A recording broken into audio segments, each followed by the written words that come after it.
Қай көкеге осы жайлы түс кірді? Кім күрсінді, кім құлаққа қыстырды? Қазақ тілін білмей жатқан ұрпаққа не көрінді үйретердей үш тілді? Білсін тілін, дінін, ділін әуелі, қазағымның қайда дәстүр әуені. Осылардың барлығында ысырып қоятындай бізге кімдер жау еді? 25 жыл аз ба, көп пе соншалық? Тәуелсіздік бермеді ме зор шабыт? Есімізді енді жиып жатқанда болашаққа қайтесіңдер қол салып? Тіл құрыса құрығаны қазақтың, одан асқан болмас бізге азап күн. Ғылым тілі, ағылшын тіл дейсіңдер, бір жаңалық ашқандайын ғажаптым.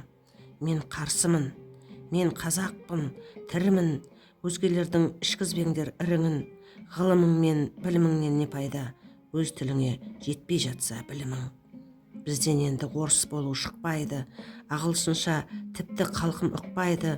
Ана тілден нәр алғандар себебі өзгелердің сілекейін жұтпайды. Ессіздерге ақыл берші тәңірім, ұрпағымды ұсақтамақ тағы кім? Батыраштың кім ұстап жүр балтасын, шаппақ болып ұлтымыздың тамырын. Мен қазақпын, түсінбедім бұл қалай?